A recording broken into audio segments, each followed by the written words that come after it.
अस्सलाम वालेकुम स्टूडेंट्स, क्या हाल है आपके। आज हम फर्स्ट ईयर केमिस्ट्री का चैप्टर नंबर 1 के अंदर जो क्वेश्चन नंबर 17 और 18 है उसको करने जा रहे हैं। एक मॉलिक्यूलर फार्मूला डिटर्मिनेशन है, कैसे फाइंड किया जाता है, और दूसरा जो क्वेश्चन है उसमें अननोन मेटल एम को फाइंड करना है। यानी कि उसका मॉलिक्यूलर मास अगर मुझे पता लग गया तो मैं पीरियोडिक टेबल में जाके फाइंड कर लूँगा कि वो कौन सा एलिमेंट है। तो उसके डिफरेंट स्टेप्स हैं।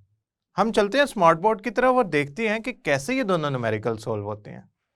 स्टूडेंट, इस क्वेश्चन में हमसे डिमांड किया जा रहा है मॉलिक्यूलर फार्मूला। मैं कुछ स्टेप बताना चाहता हूँ आपको मॉलिक्यूलर फार्मूला निकालने के। देखिए, सबसे पहले आपको मॉलिक्यूलर फार्मूला निकालने के लिए पता होना चाहिए दो चीज़ों का।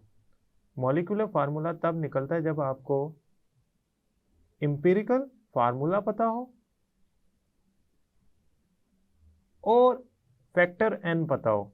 क्यों? आप जब एन फैक्टर को एम्पिरिकल फार्मूला से मल्टीप्लाई करते हैं तो वो बन जाता है मॉलिक्यूलर फार्मूला। अब एन फैक्टर कैसे पता लगेगा? एन फैक्टर क्या चीज होती है? N factor is actually equal to molecular mass या मोलर मास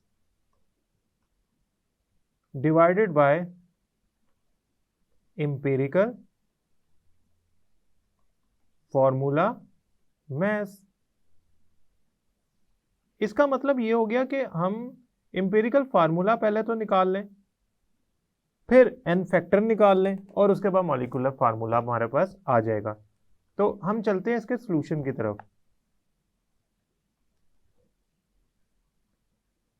स्टूडेंट, एम्पिरिकल फार्मूला निकालने के कौन से 4 स्टेप थे हमारे पास? पहला स्टेप ये था कि हम इन सारी परसेंटेजेस को आपस में कंपेयर करें, फिर एटॉमिक मास होता है उससे डिवाइड करें, देन जो आपके पास वैल्यूज आए उनमें से स्मॉलेस्ट नंबर से हम उसको डिवाइड करके होल नंबर में कन्वर्ट कर लें, इन केस अगर वो डेसिमल में रिजल्ट आया।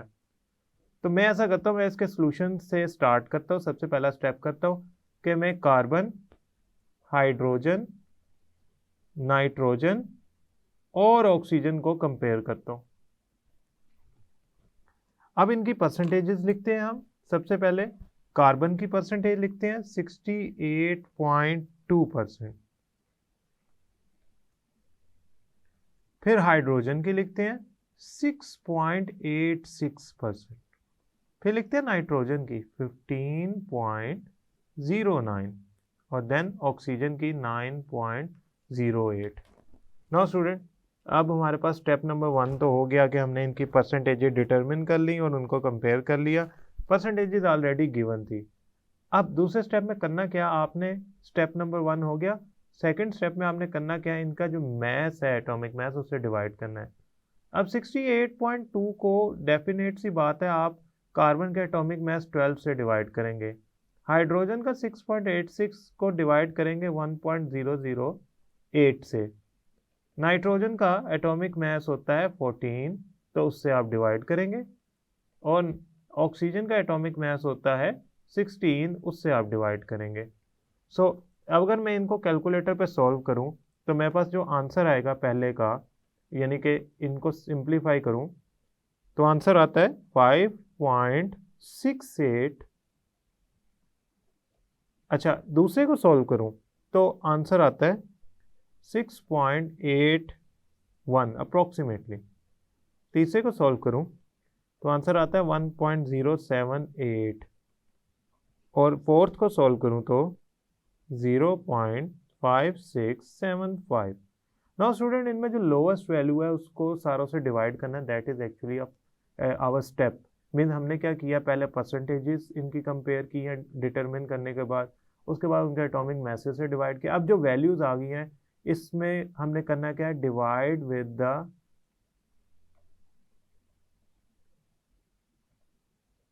लोवेस्ट वैल्यू, यानी कि आपने इन सारों को लोवेस्ट वैल्यू से डिवाइड करना है। लोवेस्ट वैल्यू क्या है? 5.675। तो इससे हमने इस सारे को डिवाइड करते हैं।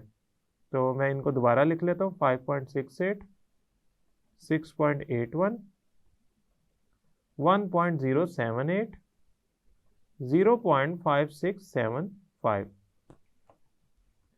अब स्टूडेंट इसको डिवाइड करें 0.5675, 0.5675, 0.5675, 0.5675। सो ऑक्सीजन वाला तो वैसे ही 1 आ गया, ये आ गई आपकी वैल्यू 1.899 विच इज अप्रोक्सीमेटली 2, ये आ गई आपकी एग्जैक्ट 12 और ये आपकी आ गई 10। सो यहाँ से फार्मूला क्या बना, अगर आप इन सारी वैल्यूज़ को देखें और मैं इनको हाईलाइट करूँ, 10I फॉर कार्बन, हाइड्रोजन के लिए 12I, नाइट्रोजन के लिए अप्रोक्सीमेटली 2 बन गई, और ये फार्मूला हमारे पास बन गया एम्पिरिकल फार्मूला इन स्टेप्स के जरिए C10H12N2O1। स्टूडेंट ये बन गया एम्पिरिकल फार्मूला। अब हम वापस अगर स्टेप पे जाएं, जो हमारी रिक्वायरमेंट थी वो थी कि हमें एम्पिरिकल फार्मूला पता होना चाहिए, वो तो हमारे पास आ गया, एम्पिरिकल फार्मूला हमारे पास आ गया। अब हमने एम्पिरिकल फार्मूला से एम्पिरिकल फार्मूला मैथ्स निकालना है, तो मैं यहाँ लिखता हूँ एम्पिरिकल फार्मूला मैथ्स। स्टूडेंट बड़ा आसान है, देखें फार्मूला लिखें C10H12N2O। इसमें कार्बन कितने हैं, 10 कार्बन है प्लस 12 हाइड्रोजन है प्लस 2 नाइट्रोजन है प्लस 1 ऑक्सीजन है। So that's come to be, let's calculate 10 multiply by 12 plus 12 multiply by approximately 1 plus 2 multiply by 14 plus 16। तो स्टूडेंट इसको कैलकुलेट करते हैं, यह है 176 ग्राम पर मोल। अब मैं ऐसा करता हूँ, मैं इन जो दो वैल्यूज़ हैं इनको इनपुट करता हूँ अपने असल फार्मूला में फैक्टर n में। मोलर मास कितना गिवन है, वो मेरे पास क्वेश्चन में गिवन था 176 ग्राम पर मोल। इंपेरिकल फार्मूला मास भी निकाल लिया 176 अभी हमने, तो आंसर क्या आया 1। तो मेरे पास जो n फैक्टर की वैल्यू आई वो क्या आई, वो आई 1। कैसे आई, मैंने n फैक्टर निकालने के लिए मॉलिक्यूलर फार्मूला मास को डिवाइड किया इंपेरिकल फार्मूला मास से, तो 176 ओवर 176 इज इक्वल टू 1। तो अब मॉलिक्यूलर फार्मूला क्या बनेगा, molecular formula is equal to n multiply by empirical formula. तो स्टूडेंट हमारे पास जो इंपेरिकल फार्मूला आया है वो लिखते हैं, वो आया है हमारे पास C10H12N2O और n की वैल्यू आई है 1, तो आपका आंसर आया C10H12N2O। This is actually molecular formula. So the molecular formula and empirical formula of this substance is same. ये हमारा आंसर आ गया। स्टूडेंट्स क्वेश्चन नंबर 18 थोड़ा सा ट्रिकी है। इसके अंदर वो पूछना चाह रहे हैं कि एक अननोन मेटल M बताएं जो कि सल्फर से रिएक्शन करती है। यहाँ M जो है अननोन मेटल का सिंबल है और S जो है सल्फर का सिंबल है। ये आपस में रिएक्शन करके एक प्रोडक्ट बनाते हैं M2S। We don't know what kind of metal is this, तो मेटल सल्फाइड में कह देता हूँ। वो कहता है कि 3.12 gram of metal reacts with 2.88 gram of sulphur. What are the names of metal M and the compound M2S3? जब हम किसी मेटल का नाम ढूंढना चाहते हैं ना, तो उसका हमें एलिमेंट का जो एटॉमिक मास होता है वो पता होना चाहिए। जैसे ही मुझे एटॉमिक मास पता लग गया, मैं जाऊंगा पीरियोडिक टेबल पे, पीरियोडिक टेबल पे एलिमेंट ढूंढूंगा जिसका मास उसके बराबर होगा। फॉर एग्जांपल 23 आ जाता है आंसर इसका। जो मास ऑफ मेटल आती है एक मोल के अंदर, जो मोलर मास आता है, एलिमेंटल मास आता है, वो आता है 23। तो मैं क्या करूँगा, पीरियोडिक टेबल में जाऊँगा, देखूंगा 23 किसका है, वहाँ तो सोडियम का 23 मास होता है। तो मैं कहूँगा ये मेटल M जो है ना वो सोडियम है। Although this is not sodium, but for let's take an example कि ये सोडियम है, तो उसका मास से पता लगा। तो किसी तरह अगर मैं मेटल M का मास निकाल लूँ जो एक मोल के अंदर होता है, जिसे आप एटॉमिक मास कहते हैं, वो मैं निकाल लूँ तो मैं फ़ौरन पहुंच जाऊंगा उस मेटल के ऊपर पीरियोडिक टेबल पे, या एटॉमिक नंबर पता हो या एटॉमिक मास पता हो, तो मेरे लिए कोई मसला नहीं है उस एलिमेंट को डिटेक्ट करना। एटॉमिक मास और एटॉमिक नंबर जो हैं they are helpful to find out which metal M is. So metal हमने मेटल एम निकालने के लिए हमें एटॉमिक मास निकालना होगा किसी ना किसी तरह, 1 मोल मेटल का एटॉमिक मास, जिसे क्या नाम है हम निकाल सकते हैं इस इक्वेशन के ज़रिए। अब ज़रा हम ना आंसर की तरफ चलते हैं। अकॉर्डिंग टू इक्वेशन देखें तो जो एम है ना वो सल्फर से रिएक्शन करके बनाती है मेटल सल्फाइड M2S3। बैलेंस करना पड़ेगा, बैलेंस किए बिना हम इक्वेशंस को सॉल्व करते ही नहीं है और ना करनी चाहिए, क्योंकि हमारी सारी मेहनत रायगा जाएगी। अगर आपके पास कोई भी स्टाइकियोमेट्री की इक्वेशन हो तो आपने उसे हमेशा बैलेंस करके सॉल्व करना है। सो यहाँ पे मेटल 2 है तो यहाँ पे 2 मोल्स आ जाएगा, और सल्फर 3 है तो 3 मोल्स आ जाएगा। Now this equation is balanced. So मैं यहाँ लिख रहा हूँ कि आपने इक्वेशन सबसे पहले बैलेंस करनी है। विदाउट बैलेंस आप इक्वेशन ना यूज़ कीजिएगा, आपका आंसर गलत आएगा। अब इक्वेशन बैलेंस जो हुई है इसमें हमारे पास डेटा क्या गिवन है? हमारे पास डेटा गिवन ये है कि 3.12 gram of metal M react करता है 2.88 ग्राम ऑफ सल्फर के साथ। इसका मतलब ये है कि मैं पहले चेक करता हूँ कि इसके ये जो 2.88 ग्राम ऑफ सल्फर हैं ये मोल्स कितने हैं जो इससे रिएक्ट करते हैं, क्योंकि मेरे पास इक्वेशन के मुताबिक 2 3 से रिएक्ट कर रहे हैं, तो इसके अगर मेरे सल्फर के मोल्स आ गए तो ये x निकल आएगा क्रॉस मल्टीप्लिकेशन के ज़रिए, वही फार्मूला जो है हमारे पास। तो हम ऐसा करते हैं, मेटल m को कंपेयर करते हैं सल्फर से, तो 2 मोल्स ऑफ मेटल रिएक्ट करते हैं 3 मोल्स ऑफ सल्फर के साथ। अब अगर मुझे सल्फर के ग्राम्स गिवन है तो यहाँ से मोल निकालना कोई मुश्किल काम नहीं है, यहाँ से मोल निकालना कोई भी मुश्किल काम नहीं है। कैसे? देखें, moles is equal to mass over molar mass. तो मोल्स ऑफ सल्फर अगर मैंने निकालने हो तो मास कितना गिवन है मेरे पास? मास गिवन है 2.88। सल्फर का मोलर मास कितना होता है? 32। तो मेरा आंसर क्या आया? मेरा आंसर आया 0.09 मोल्स। ओके, तो यहाँ पे मैं लिख देता हूँ 0.09 मोल्स कितने से रिएक्ट करेंगे? आप कहेंगे सर x लिख दें। अब क्या करें? क्रॉस मल्टीप्लाई, तो ये आ गया 3x is equal to 2 multiply by 0.09। यहाँ से 3 जो है वो दूसरी तरफ चला जाएगा, इक्वेशन के डिवाइड हो जाएगा, तो ये आ गया। अब मैं क्या करता हूँ, इसको थोड़ा सा जगह बना लेता हूँ, ऊपर ले जाता हूँ, तो मेरे पास जो आंसर आया x के मोल्स आए तो वो आए कैलकुलेटर पे सॉल्व करने के बाद 0.06 मोल्स।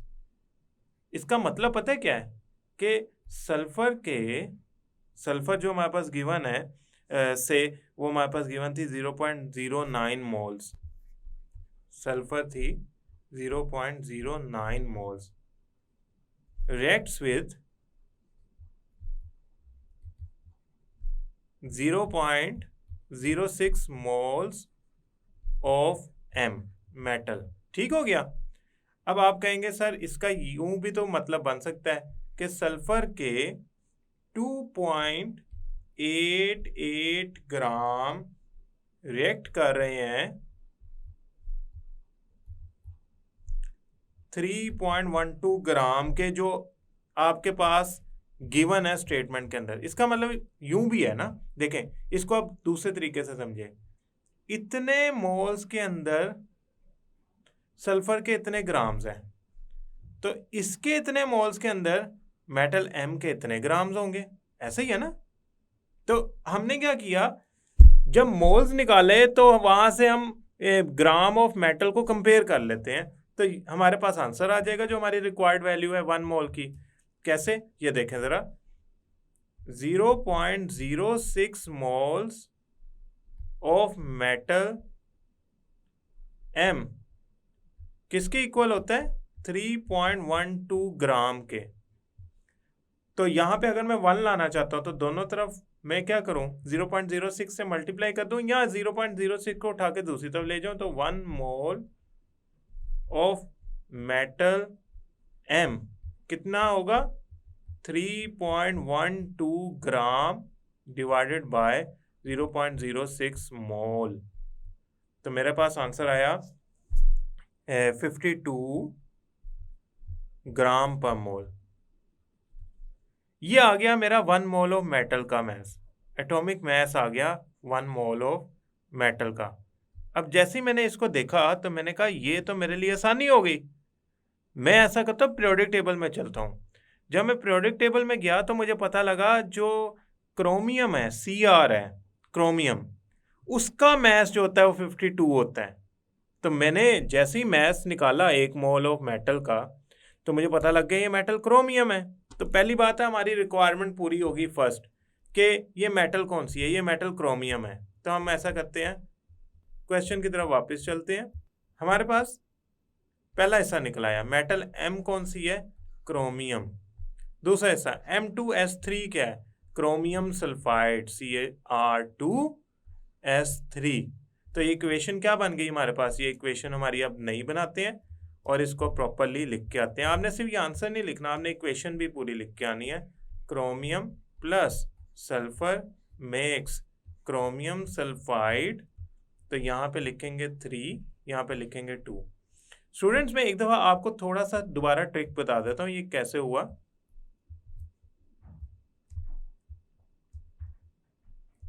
हमने क्या करना है, जो अननोन मेटल है उसके 1 मोल का मास फाइंड कर लेना है।